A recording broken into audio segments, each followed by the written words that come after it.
Beatrice, di ba kati yun yung asawa ni Kumari Susan?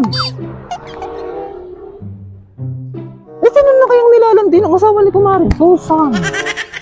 Parang hindi yata si Kumari Susan ang kasama. Aba, naman yung asawa ni Kumari Susan. Teka nga, at aking mapuntahan si Kumari Susan. Parang aking nararamdaman na si Kumari Susan ay magagalit sa aking ibabalita. Biruin mo, ang kanya pang asawa ang nagluluko. Parang wala naman trabaho. Pero nasa loob lang ng bahay. Aba, pagod na pagod pagtitinda ng talbos ng kamuti si Kumari Susan. Tapos babanat naman ang kanyang asawa ng babae pa. Otes, yung aking nasabit na magising sa katotohanan niya si Kumari Susan. Apo, kapag madali na. Hoy, Kumari Susan. Ako'y meron sasabihin sa iyo.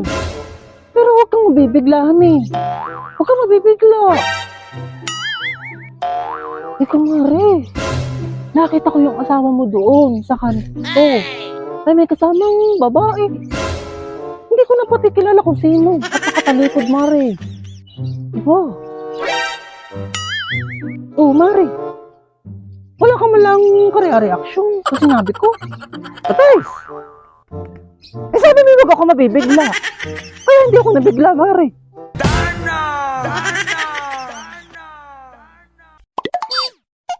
Siya nga pala.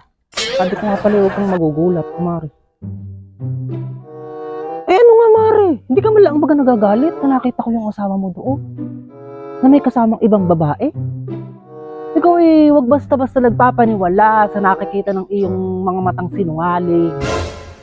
At diyan ka masitira, Mari. Huwag kang basta-basta nagbubuo ng kwento. At mamaya ay hindi mo naman pala alam. Eh, hindi naman pala babae ng asawa ko yung sinasabi mo. At ipapaalala ko pati sa iyo, Mari, na ayong kasama ng asawa ko kanina doon sa labas na sinasabi mong nakita mo ay tiyahin yun ni Melvin, Mari. Aba, kainaman ka. Tingnan mo nga at mali-mali na ang iyong kwento. Sabi mo yung nakita mo doon kasamang ibang babae. Hindi mo na napansin na si Tia Arseng ang kasama ni Melvin at magpapagamot, nagpasama. Ay ako nga hindi na sumama at gawa na ako'y nangunguha ng talbos ng kamote at akong ibibinta diyan sa kabilang kanto. Ates, ikaw naman eh, perming nauuna ang pagmamarites bago ang iyong mga gagawin. Eh, tiyahin mo ba gayon, Mare, na kasama ng asawa mo?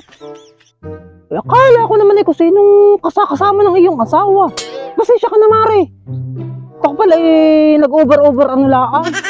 Ako pa naman ipabayan. Eh, inuna pa kitang puntahan dahil ang sasabihin ko nga na nakita ko ang iyong asawa na may kasamang babae. Naman na. Aba? Eh, ano ka na, Mare? Ikaw eh, mga ngasira ang image niyan. Saka kakakwento ng hindi mo naman alam kung ano ang totoong istorya. Naman ka. Eh, ano na, Mare? At ako nanganguha pa ng talbos ng kamote. At ibebenta ko pa din sa kanto. At ikaw pati umalis sa harapan ko. Bago ko pa ihataw sa iyo itong kahoy na hawak ko. Yung teka.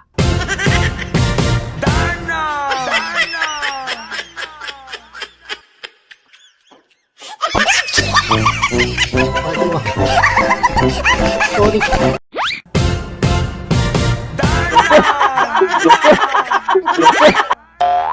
Mga kumarites, gusto niyo din bagang ma-shoutout? Ay di i-like at i-share niyo lamang itong video ito, hane. At sige na, susunod ko i-shoutout. Oo. Shoutout nga pala kay Juan Rodriguez. And shoutout din kay Mia Rose Buenas Salida Mavini. And shoutout din kay Gigi. And shoutout din kay Jane Arlie. And shoutout din kay Alvin Madrona Rocco. And shoutout din kay Olivia Reyes Raso. Syempre shoutout din kay kumarites natin na Erwin Manalo!